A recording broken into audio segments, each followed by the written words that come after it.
The luxury SUV rolled to a stop at the edge of the subdivision, its headlights cutting through the thick North Carolina humidity.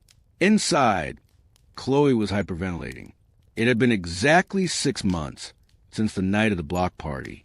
6 months since Mark had turned her life into a viral cautionary tale. She was living in a cramped one-bedroom apartment above a laundromat. Her credit cards declined at every turn. Her designer life stripped down to the bone. Beside her, David gripped the steering wheel so hard his knuckles were white. He wasn't the polished architect anymore. He looked gone, his expensive haircut replaced by a jagged buzz cut he'd done himself. He had lost the firm, the G-Wagon, and every social connection he'd spent a decade cultivating.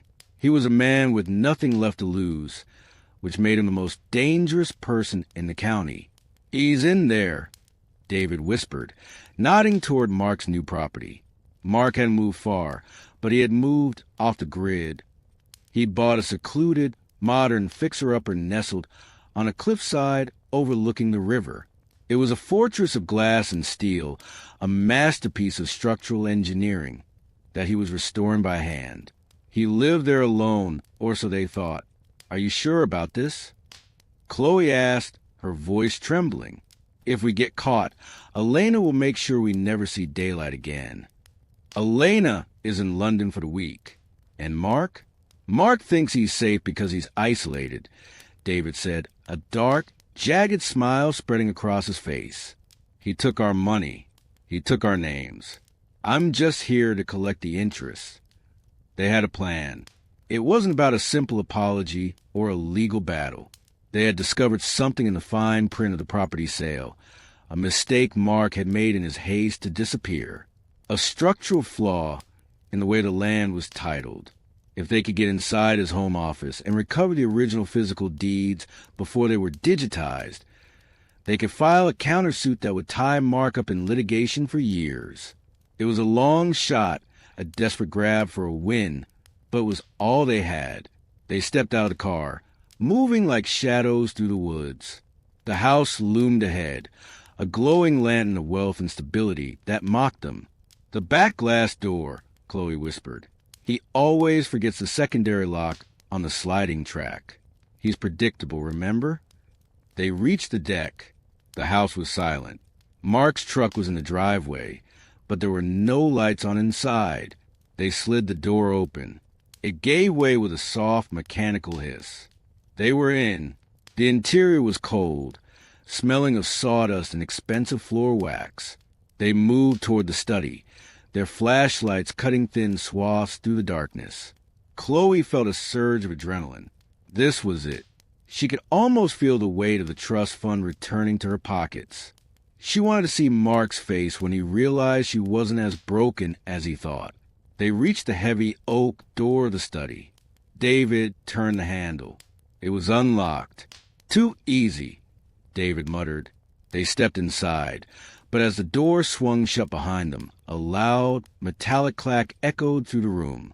The lights flickered on, blinding them. Mark wasn't in bed. He was sitting in a high-backed leather chair behind a massive mahogany desk, perfectly composed. He wasn't wearing pajamas. He was in a suit. He looked like he'd been expecting guests for dinner. "You're late," Mark said, checking his watch. "I expected you 20 minutes ago. I forgot you always struggle with the uphill hike." Chloe gasped, backing toward the door, but she found it wouldn't budge. It wasn't just closed. It was magnetically sealed. "Mark, listen." David started, trying to summon his old charm, his hands raised. "We just wanted to talk. We wanted to settle this like adults." "Adults don't break into houses at 2 a.m., David," Mark said, leaning forward. "But then again, you never were much for rules, were you?" "You ruined us," Chloe screamed, her composure finally snapping. "You took everything. You're sitting here in this palace while I'm eating canned soup in a room that smells like bleach." "I didn't take anything, Chloe," Mark said, his voice dropping to a whisper. "I just removed the props. You were the one who decided the play was over." Mark pressed a button on his desk. A screen descended from the ceiling behind him. It showed a live feed of the driveway. A black G-Wagon pulled up behind David's junker car. Elena stepped out. "Did you really think she went to London?" Mark asked, a ghost of a smile appearing. "Elena and I have grown quite close over the last few months. Shared trauma is a powerful foundation for a partnership. We've been tracking your burner phones since the day you bought them." David lunged toward the desk, but Mark didn't even flinch. A thick, reinforced glass partition slid up from the floor, separating the desk from the rest of the room. David hit it hard, bouncing off like a bug on a windshield. "Here's the thing about a sequel," Mark said, standing up. "Everyone expects the villains to have a redemption arc or a clever comeback. But in the real world, if you don't fix the foundation, the structure just collapses again. Only this time, there's no one left to pull you out of the rubble." Mark picked up a phone from the desk. "They're inside, officer." "Yes, breaking and entering, felony trespassing. And I believe David is carrying a concealed weapon he isn't licensed for. I have the footage recorded to the cloud." He looked at Chloe, who was slumped against the wall, sobbing. "You wanted to see me, Chloe? Here I am, secure, stable, and completely finished with you." The sound of sirens began to wail in the distance, echoing off the canyon walls.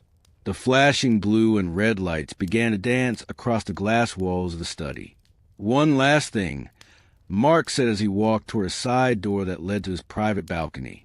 "I didn't forget the secondary lock on the sliding door. I left it open. I needed you to come inside so I could finally close the book on both of you." He stepped out onto the balcony, the cool night air hitting his face. Below him, the police were swarming the lawn. Elena stood by her car, looking up at him. She raised a glass of champagne in a silent toast. Mark didn't look back at the room where his past was being handcuffed and led away. He looked out over the river, at the dark, vast horizon. The bridge was finally built, and he was the only one crossing it. The lights in the study went black, leaving Chloe and David in the dark one last time. "Would you like me to write a final chapter exploring Mark and Elena's new partnership? Or perhaps a story about the mysterious person Mark sent that final text to?"